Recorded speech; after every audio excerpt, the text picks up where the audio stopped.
ప్రభునందు ప్రియమైన దేవుని బిడ్డలందరికీ యేసుక్రీస్తు నామములో శుభాభివందనాలు తెలియజేస్తూ ఉన్నాను. తిరిగి మీకు ఆత్మీయ ఆహారాన్ని అందించడానికి దేవుడు నాకు ఈ చక్కటి అవకాశాన్ని అనుగ్రహించాడు. ప్రియమైనటువంటి దేవుని బిడ్డలారా, దేవుడు సంసోను దాహమును ఎలా తీర్చాడు అంశం.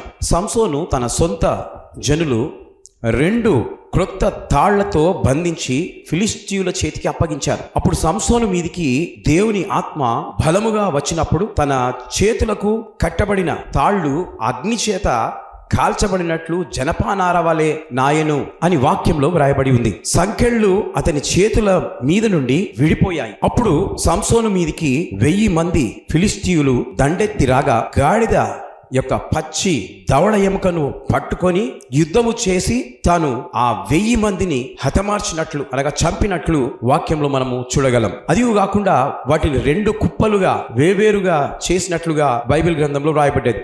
అప్పుడు సంసోనుకు దాహము వేసి దేవునికి ప్రార్థన చేశాడు. అయ్యా, మరి ఇంత మందిని చంపాను, నీ శక్తి చేత నాకు దాహం వేస్తుంది, ఎక్కడ నాకు దాహం తీర్చబడుతుంది అని తను దేవునికి ప్రార్థన చేసినప్పుడు దేవుడు లేహిలోనున్న గోతిని చీల్చగా దాని నుండి నీళ్లు బయలుదేరాయి. అతడు త్రాగిన తర్వాత ప్రాణము తెప్పరిల్లి బ్రతికాడు.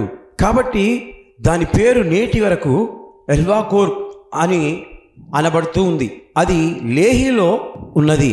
అతడు ఇజ్రాయిలు 20 సంవత్సరాలు న్యాయాధిపతిగా ఉండెను. ఎవరు? సంసోను.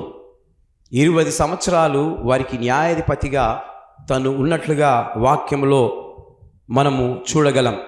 న్యాయాధిపతుల గ్రంథం 15వ అధ్యాయం 18 నుండి 20 వచనాలలో ఈ మాట వ్రాయబడి ఉంది. కనుక ప్రియమైనటువంటి దేవుని బిడ్డలారా, మరి దేవుడు బలమైన ఆత్మ తన మీదకి వచ్చినప్పుడు ఎంతమందిని చంపాడండి? 1000 మందిని చంపగలిగాడు. ఆ బలము దేవుడిచ్చాడు.